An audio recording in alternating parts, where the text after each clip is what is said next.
ನಮಸ್ಕಾರ, ನಾನು ಸಿಂಧು. ಈ ತಿಂಗಳ ರೆಸೊಲ್ಯೂಷನ್ ಏನು ಅಂತ ಇನ್ನೂ ಹೇಳಲೇ ಇಲ್ಲ. 1 ವೀಕ್ ಕಳೆದೋಯ್ತು ಅಲ್ವಾ. ಸೊ ಹಾಗಾಗಿ ಈ ತಿಂಗಳ ರೆಸೊಲ್ಯೂಷನ್ನ ಹೇಳೋದು ಬೇಡ, ಮಾಡಿ ತೋರಿಸೋದ್ರ ಮೂಲಕ ನಾನು ಈ ತಿಂಗಳ ರೆಸೊಲ್ಯೂಷನ್ ಏನು ಮಾಡಿದ್ದೀನಿ ಅಂತ ಹೇಳ್ತಿದ್ದೀನಿ. ಮತ್ತು ಮೋಸ್ಟ್ ಇಂಪಾರ್ಟೆಂಟ್, ನನ್ನ ಲಾಸ್ಟ್ ಮಂತಿನ ರೆಸೊಲ್ಯೂಷನ್ ಯಾಕೆ ಅರ್ಧಕ್ಕೆ ಸ್ಟಾಪ್ ಆಗಿದೆ ಅನ್ನೋದರ ಕ್ಲಿಯರೆನ್ಸ್ ಈ ತಿಂಗಳಲ್ಲಿ ಕೊಡ್ತೀನಿ.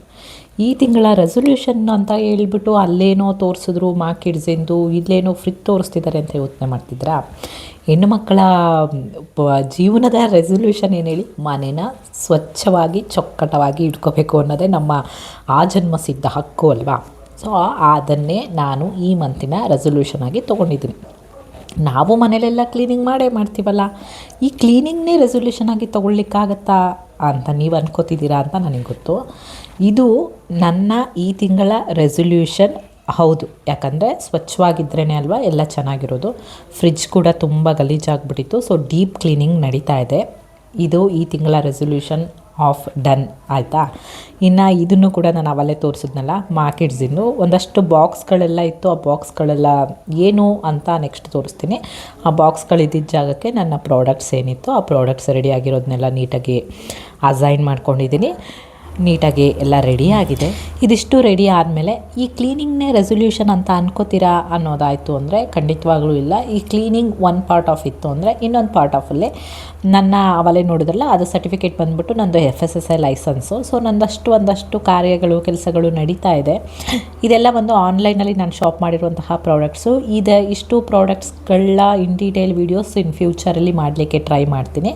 ಇವಾಗ ನನ್ನ ರೆಸೊಲ್ಯೂಷನಿಗೆ ಬಂದುಬಿಡೋಣ. ಮತ್ತು ಬ್ಯಾಕ್ ಟು ರೆಸೊಲ್ಯೂಷನ್ ಅನ್ನೋದಾಯಿತು ಅಂದರೆ, ನಾನು ಒಂದಷ್ಟು ಆನ್ಲೈನಲ್ಲಿ ಪ್ರಾಡಕ್ಟ್ನ ಸೆಲ್ ಮಾಡೋ ವೆಬ್ಸೈಟ್ಗಳಿರ್ಬೋದು, ಆ ಥರದ್ದು ಒಂದಷ್ಟು ರಿಸರ್ಚಸ್ ನಡೀತಾ ಇದೆ. FSSAI ಲೈಸೆನ್ಸ್ ಕೂಡ ನಾನೇ ಅಪ್ಲೈ ಮಾಡಿ ತೊಗೊಂಡಂಥದ್ದು. ಸೊ ಆ ಪ್ರೊಸೀಜರ್ ಎಲ್ಲ ಹೇಗಿತ್ತು, ಅದೆಷ್ಟು ಈಸಿ ಆಯಿತು ಅಥವಾ ಕಷ್ಟ ಆಯಿತು, ಯಾವ ಥರ ಮಾಡಬೇಕು, ಅದೆಲ್ಲದರ ವೀಡಿಯೋಸ್ ಮುಂಬರುವ ವೀಡಿಯೋಸಲ್ಲಿ ಮಾಡೋಣ ಅಂತ ಅಂದ್ಕೊಂಡಿದ್ದೀನಿ. ಯಾಕಂದರೆ ಬೇರೆ ಯಾರೋ ಸಣ್ಣ ಪುಟ್ಟ ಎಂಟರ್ಪ್ರೆನ್ಯೂರ್ಸ್ ಇದ್ದರು ಅಂದರೆ ಅವ್ರಿಗೆ ಇದರ ಡೀಟೇಲ್ಸು ಸಿಗುತ್ತೆ. ಯೂಟ್ಯೂಬಲ್ಲಿ ನೀವು ಹುಡ್ಕಿದ್ರೆ ಸಿಗುತ್ತೆ. ಬಟ್ ನಿಮಗೆ ಇನ್ ಡೀಟೇಲಾಗಿ ಇದೇ ಥರ ಆಗುತ್ತೆ. ರಿಟರ್ನ್ ಆದರೆ ಅದೇನಾರ ರಿಜೆಕ್ಟ್ ಆಯಿತು ಫಾರ್ಮ್ ಅಂದರೆ ನೀವು ಯಾವ ಥರ ಅದನ್ನು ಮತ್ತೆ ರೀಫಿಲ್ ಮಾಡಬೇಕು, ಅದೆಲ್ಲ ಡೀಟೇಲ್ಸು ಇದುವರೆಗೂ ಎಲ್ಲೂ ಸಿಕ್ಕಿಲ್ಲ. ನಾನು ಒಂದು 15-20 ದಿನದ ಎಫರ್ಟ್ ಹಾಕಿ ನಾನು ಅದನ್ನು ತೊಗೊಂಡಿದ್ದು ಲೈಸೆನ್ಸು.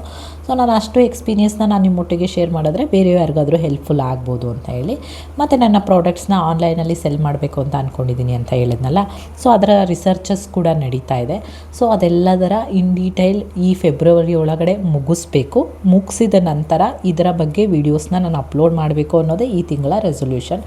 ಆನ್ಲೈನ್ ವರ್ಕ್ ಏನಿದೆ, ಬ್ಯಾಂಕ್ ವರ್ಕ್ ಏನಿದೆ, ಇನ್ಕ್ಲೂಡಿಂಗ್ ಬ್ಯಾಂಕ್ ವರ್ಕ್ ಕೂಡ ನಡೀತಾ ಇದೆ. ಸೊ ಬ್ಯಾಂಕ್ ಕೆಲಸಗಳೆಲ್ಲ ಮುಗಿಸ್ಕೊಂಡ್ಮೇಲೆ ನಾನು ಯಾವ ಸ್ಟೆಪ್ಸ್ನ ತೊಗೊಂಡೆ ನನ್ನ ಬಿಸ್ನೆಸ್ಗೋಸ್ಕರ ಅನ್ನೋದನ್ನು ಕೂಡ ನಾನು ನಿಮ್ಮೊಟ್ಟಿಗೆ ಫ್ಯೂಚರಲ್ಲಿ ಶೇರ್ ಮಾಡ್ತೀನಿ. ಮನೆ ಕ್ಲೀನಿಂಗ್ ಜೊತೆ ಮನಸ್ಸಿನಲ್ಲಿರುವಂತಹ ಒಂದಷ್ಟು ಕ್ವಶನ್ಗಳ ಕ್ಲೀನಿಂಗ್ ಕೂಡ ಈ ಮಂತಲ್ಲಿ ಮುಗಿಸ್ಬೇಕು ಅಂತ ಅಂದ್ಕೊಂಡಿದ್ದೀನಿ. ಈ ರೆಸೊಲ್ಯೂಷನ್ ಕಂಪ್ಲೀಟ್ ಮಾಡ್ತಾ ಈ ಮಂತೆಲ್ಲ ಎಂಜಾಯ್ ಮಾಡೋಣ ಆಯಿತಾ. ಮತ್ತೆ ಸಿಗ್ತೀನಿ. ಇವಾಗ ಸದ್ಯಕ್ಕೆ ಫ್ರಿಜ್ ಕ್ಲೀನಾಗಿರೋದು ನೋಡ್ತಾ ಇದ್ದೀರಲ್ಲ, ಸಿಕ್ಕಾಪಟ್ಟೆ ಕಷ್ಟಪಟ್ಟು ಕ್ಲೀನ್ ಮಾಡಿದಾಯಿತು. ಇವಾಗ ಹೋಗಿ ಊಟ ಮಾಡಿ ಮಲ್ಕೊಳ್ಳೋಣ. ಮತ್ತೆ ಸಿಗ್ತೀನಿ. ಅಲ್ಲಿವರೆಗೂ ಬಾಯ್.